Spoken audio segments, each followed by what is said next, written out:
Something is breaking open in the Middle East right now, and it is not a rumor, not a diplomatic gesture, and not a rehearsed statement designed to buy time. According to remarks made by former President Donald Trump on April 16th, Iran has agreed to relinquish its stockpile of enriched uranium and accept terms that would prevent it from acquiring nuclear weapons.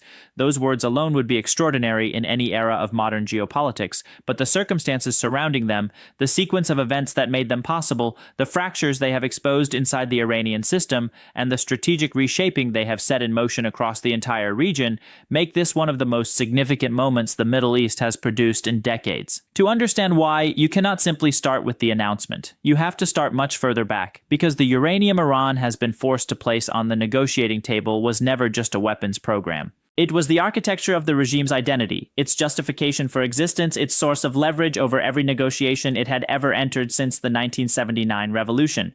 Uranium was how Tehran said, "We cannot be ignored, we cannot be dismantled. We are a nuclear threshold state and you will deal with us accordingly." That message held for over 40 years. It just stopped holding. The 2015 Joint Comprehensive Plan of Action, the nuclear agreement known as the JCPOA, had placed firm limits on Iran's enrichment program.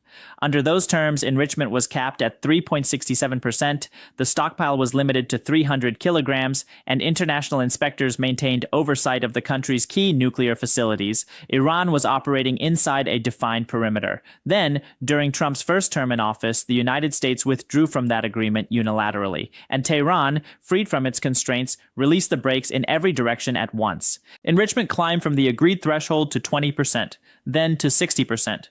By mid-2025, according to data from the Arms Control Association and assessments aligned with reporting from the International Atomic Energy Agency, Iran had accumulated more than 440 kilograms of uranium enriched to 60%. That is enough material, if processed further, for more than 10 nuclear warheads. The technical window that experts call breakout time, the period required to move from enriched stockpile to functional weapon, had effectively collapsed to near zero. For Israel, Saudi Arabia, and the United States, this was not a theoretical concern. It was the precise scenario that had animated years of intelligence assessments, war game exercises, and diplomatic pressure campaigns. The fear was not only Iran with a weapon, the fear was the cascade that would follow. If Tehran crossed the threshold, Riyadh would face an existential choice: accept a world in which its most determined regional rival holds nuclear capability or pursue its own program. Cairo would face the same calculation. Ankara would not remain passive. The experts who had spent careers studying nuclear proliferation used the phrase regional arms race not as a worst-case abstraction, but as a practical projection with a plausible timeline. That was the world that was taking shape before the events of recent weeks began to alter the trajectory. The physical infrastructure supporting Iran's nuclear program was dispersed and buried with deliberate intent. 3 main facilities formed the backbone of the program: Natanz, enriched beneath layers of reinforced concrete deep inside the mountains of central Iran, hardened against conventional airstrikes; Isfahan, which reportedly held approximately half of the total stockpile and featured tunnels extending more than 90 meters underground, built to withstand even the most powerful penetrating munitions available; and Fordo, constructed inside a mountain, a facility that analysts had long considered essentially invulnerable to aerial bombardment. According to analysis from the Bulletin of the Atomic Scientists and reporting from multiple defense-focused outlets, airstrikes conducted in mid-2025, attributed to a coordinated U.S.-Israeli military operation, caused severe damage to these facilities. Infrastructure was destroyed, access shafts were compromised, much of the enrichment equipment was buried under rubble. But the uranium itself remained. Uranium enriched to 60% does not decay on a human timescale. It does not disappear because a building above it has collapsed. It sits in the rubble, chemically stable, radiologically persistent, and theoretically recoverable. The strikes had set back the program. They had not resolved the core problem. This is the point where the story becomes genuinely complex, because the United States was not left with a clean choice between success and failure.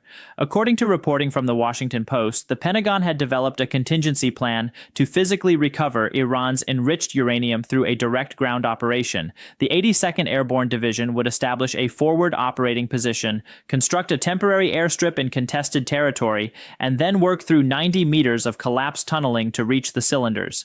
Delta Force and Navy SEAL teams trained in nuclear material handling would enter the facilities in protective gear, clear each container for booby traps, and systematically catalog and remove the stockpile under continuous exposure to radiation and potential hostile fire. The Wall Street Journal, in its own reporting on the planning scenarios, noted that only a few dozen personnel within the entire United States military had training specific to nuclear material recovery operations. Former defense officials who reviewed the concept described it as a logistical undertaking of a complexity that exceeded the planning frameworks used for major historical military operations, theoretically executable. Practically, a nightmare of cascading dependencies, any one of which could produce catastrophic outcomes. Trump did not execute that plan. What he executed instead was something that, in retrospect, looked almost elegant in its strategic compression. He targeted not the uranium and not Iran's military capacity, but Iran's economic oxygen supply. The Strait of Hormuz is a choke point 34 kilometers wide at its narrowest passage, located between the southeastern tip of Iran and the Omani Peninsula. Through it flows approximately 20% of the global oil trade. For Iran specifically, the dependency is far more concentrated. More than 90% of the country's maritime trade, not just oil exports but food imports, industrial materials, pharmaceutical supplies, spare parts for critical infrastructure, moves through that passage. According to reporting from CNBC, on April 13th, the United States Navy established a full naval blockade of Iranian port access at the strait. The operational language from CENTCOM, as reported at the time, was categorical. Iranian maritime trade had been completely halted. Bloomberg's reporting confirmed that within 3 days of the blockade's implementation, the number of vessels that had successfully passed had reached an effective standstill. Ships that attempted to test the perimeter were redirected. Tankers carrying Iranian crude that had been operating under Chinese flag coverage, a routing mechanism that had allowed Iran to continue exporting oil to Beijing despite existing restrictions, were turned back by U.S. naval assets. One specific vessel tracked in open-source reporting, a tanker that briefly appeared to transit the strait, was subsequently tracked and redirected back into the Persian Gulf. The significance of this cannot be overstated. Iran had adapted to years of economic restrictions through a combination of informal trading networks, currency workarounds, and bilateral arrangements with trading partners willing to absorb political risk. The relationship with China had been particularly important. According to Newsweek's reporting, approximately 97% of Iranian oil exports were flowing to Chinese buyers. That relationship had provided a reliable revenue floor even as Western markets remained closed. But the naval blockade altered the calculus in a way that sanctions alone never could. A sanction creates a legal and financial barrier. A naval blockade creates a physical one. It does not require the cooperation of any third party. It does not depend on whether Chinese banks process a transaction or whether an Indian refinery decides to look the other way. It simply stops the ships. Inside Tehran, the regime's leadership was doing the arithmetic that the blockade forced upon them. The calculation was not complicated, but its conclusions were brutal. Oil wells operating without export capacity become liabilities rather than assets. Food import disruptions do not stay invisible for long. They materialize in markets, in prices, in the daily experience of ordinary citizens whose relationship with the regime is already shaped by years of accumulated economic frustration. Industrial supply chains dependent on maritime inputs begin to seize within days. According to analysis reported by PBS, the blockade's reach extended across every category of Iran's import dependency simultaneously. The regime's senior leadership, by most credible accounts, concluded internally that the country's economic system would reach functional collapse within approximately 10 days. At this point in the sequence, a critical question emerges that the conventional framing of nuclear negotiations does not adequately address. Iran's uranium stockpile had been treated as the regime's most prized strategic asset. It was the card that justified decades of economic hardship, the asset that gave Tehran leverage at every table, the achievement that the Islamic Revolutionary Guard Corps had built its institutional identity around. But the Strait of Hormuz blockade forced a direct confrontation between two different kinds of strategic value. Uranium is a bargaining chip. It creates leverage in negotiations, it projects capability, and deters adversaries. But the Strait of Hormuz, or more precisely, access to it, determines whether the regime can continue to function at all. A country cannot negotiate from a position of nuclear ambiguity if its population is facing food shortages and its government has run out of the revenue to maintain basic services. The uranium stockpile, seen through that lens, was not being surrendered. It was being exchanged for the right to continue existing as a functioning state. That distinction matters because it tells you something important about what kind of agreement may or may not hold. The announcement itself, Trump's statement on April 16th that Iran had agreed not to possess nuclear weapons and would surrender its enriched uranium-rich stockpile was notable not only for its content but for what accompanied it. Axios's reporting, cited in multiple analyses, noted that no official confirmation had emerged from Tehran at the time of the announcement. Iran had not publicly acknowledged the terms. This asymmetry is not a minor procedural detail. In the architecture of any durable agreement, the gap between one party's declaration and the other party's confirmation is where instability lives. And in Iran's specific case, the instability is not a diplomatic technicality. It is rooted in a genuine and increasingly visible fracture within the country's power structure. Iran's political system is not a monolith. It never has been, but the fractures have rarely been as openly visible as they are now. Two distinct centers of authority are currently in direct competition with each other, and they have been pulling in opposite directions on the question of how to respond to the pressures that have accumulated over recent months. President Masoud Pezeshkian represents the faction that has been arguing, since before the current crisis reached its peak, that the economic trajectory is unsustainable, and that engaging diplomatically is the only rational path to preserving the state. Pezeshkian's position, by multiple accounts including reporting from Iran International, has been consistent. The economy will collapse without relief. The JCPOA's collapse has cost Iran more than the leverage it was meant to generate, and pragmatic concessions now are preferable to institutional disintegration later. He is not making this argument from a position of strength. He is making it because the data available to any senior official inside Iran makes the alternative look genuinely catastrophic. On the other side of this internal conflict sits the Islamic Revolutionary Guard Corps, and more specifically the leadership faction aligned with IRGC commander Ahmed Vahidi. The IRGC's institutional identity is inseparable from the nuclear program. For decades, the Guard positioned itself as the defender of Iran's most sensitive strategic assets. The uranium stockpile was not just a military resource under their protection, it was the proof of their indispensability. Their argument for resources, for budget allocations, for political influence, for their expanded role in the economy, all rested on the premise that Iran's security environment required their unique capabilities and that the nuclear deterrent they safeguarded was the ultimate guarantor of regime survival. Surrendering that stockpile does not merely mean giving up a physical asset, it means dismantling the most powerful argument the IRGC has ever had for its own centrality. According to reporting from Iran International, Vahidi's faction has been actively resisting the civilian government's attempts to reassert authority over key institutional functions.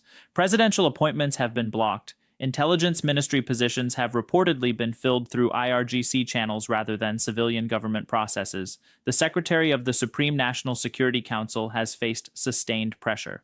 These are not bureaucratic skirmishes.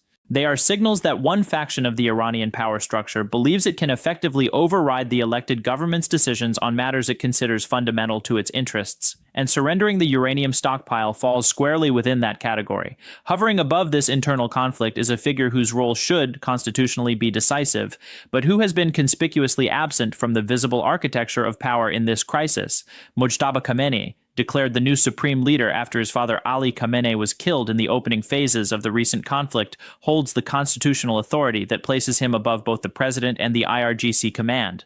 In practice, however, the reporting suggests he has exercised that authority rarely and without the visible command presence that the position requires to function as the system's ultimate arbiter.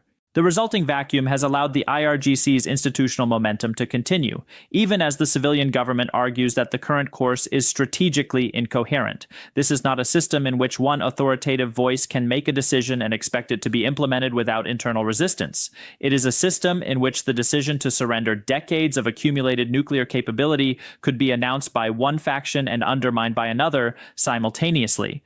The IRGC's options, analyzed with clear eyes, are not appealing. If the Guard's leadership accepts the uranium handover, they are ratifying the collapse of their own core narrative. The idea that resistance works, that steadfastness pays, that the nuclear program was worth every year of economic hardship and diplomatic isolation.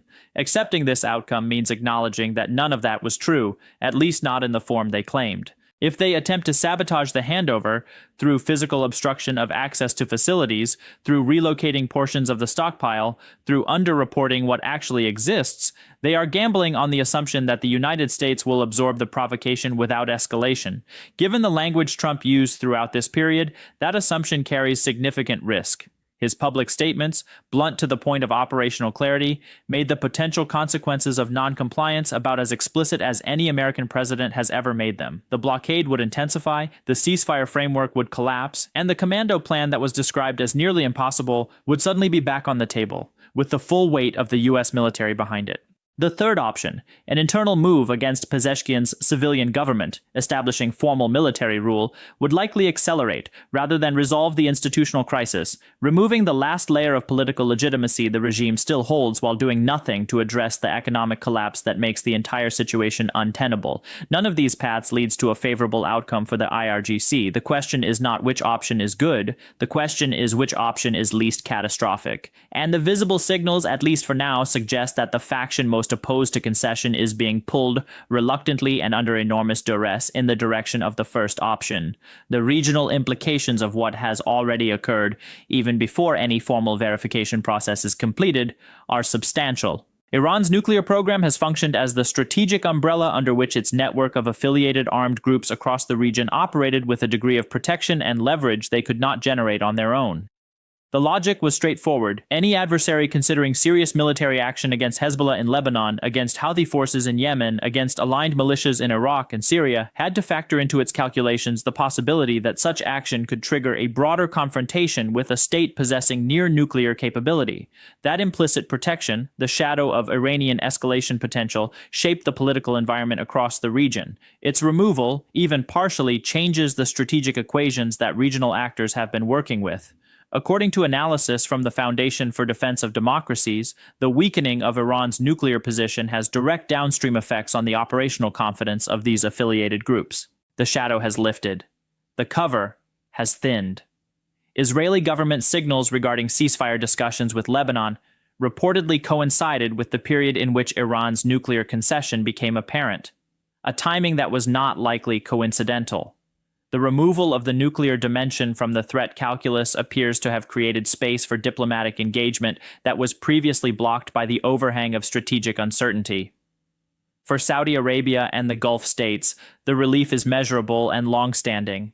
The prospect of a nuclear-armed Iran was never merely a theoretical concern for Riyadh.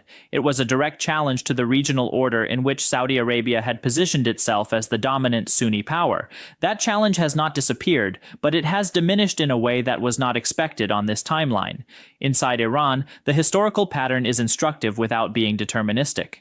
The regime has faced serious internal crises before: the Green Movement in 2009 following disputed election results, the gasoline protests in 2019 triggered by sudden fuel price increases, the nationwide unrest in 2022 following the death of Mahsa Amini in police custody. Each of those episodes erupted at a moment of accumulated grievance and reduced regime legitimacy. The current moment stacks multiple destabilizing factors simultaneously: economic contraction accelerated by years of restrictions and now intensified by the blockade, military setbacks that contradict decades of IRGC institutional narrative, and a diplomatic concession that the hardline faction of the regime will struggle to frame as anything other than retreat. Whether this combination produces organized domestic challenge or whether the regime's security apparatus retains sufficient coherence to contain internal pressure remains genuinely uncertain. What is certain is that the conditions for political stress inside Iran are more severe right now than they have been at any previous point in the regime's history when similar waves of protest have emerged. The United States, in this particular chapter, chose a method of applying pressure that avoided the military option its own planners considered excessively risky while still producing a result that military action might not have reliably achieved. Closing the strait did not destroy the uranium. It created the conditions under which Iran's leadership concluded that keeping the uranium was less important than keeping the regime. The distinction is operationally significant. It means the uranium handover, if it proceeds, was not extracted through force. It was extracted through a calculation Iran made for itself under conditions of extreme constraint. Whether that distinction makes the outcome more or less durable is a question that analysts will debate. An agreement reached under duress without publicly acknowledged Iranian confirmation, with an internal power struggle that remains unresolved, and with a physical transfer process that has not yet begun, is not a completed agreement. It is a declared intention at one end of a chain that still has multiple points of potential failure. But something has unquestionably changed. The architecture of the Iranian position, the decades-long accumulation of nuclear capability used as deterrence, leverage, and identity, has been forced into contact with its own limits in a way that cannot be quietly reversed. Even if the handover faces complications, even if the internal resistance within the IRGC produces delays or attempted workarounds, the fact that Iran's leadership reached the point of acknowledging these terms at all represents a structural shift in what the regime's nuclear posture can credibly claim to protect. Parallel to the immediate crisis, a longer-term strategic reorientation is already visibly underway among the Gulf states. The Strait of Hormuz's value as a pressure point has historically rested on the fact that there was no viable alternative. If you needed to move oil or goods through the Persian Gulf into global markets, Hormuz was the only path. Saudi Arabia, the UAE, and associated Gulf partners have been financing and accelerating infrastructure projects specifically designed to remove that dependency. Overland pipeline networks that route crude oil directly from production sites in the Gulf interior to Red Sea terminal points, bypassing the strait entirely. Canal development proposals, some of which have advanced from conceptual stage to active engineering assessment, that would allow significant maritime trade to transit the Arabian Peninsula without exposure to the strait's choke point. The cost projections for these projects run into hundreds of billions of dollars. By traditional infrastructure economics, those numbers generate pause. In the context of a strategic calculation that includes the ability to neutralize a coercive pressure point that has shaped regional geopolitics for decades, the Gulf states have concluded that the investment is not excessive. It is rather precisely calibrated to the threat they have been managing. The logic is worth dwelling on. Military conflict over a geographic choke point is costly, uncertain, and generates its own strategic complications. Infrastructure that roots around the choke point removes its leverage entirely, without a single engagement, without the diplomatic fallout of military action, and with the added benefit of creating permanent economic infrastructure that serves regional interests, regardless of what happens to the political environment in Tehran. The Gulf states are, in effect, choosing to make the Strait of Hormuz strategically irrelevant rather than fighting over it.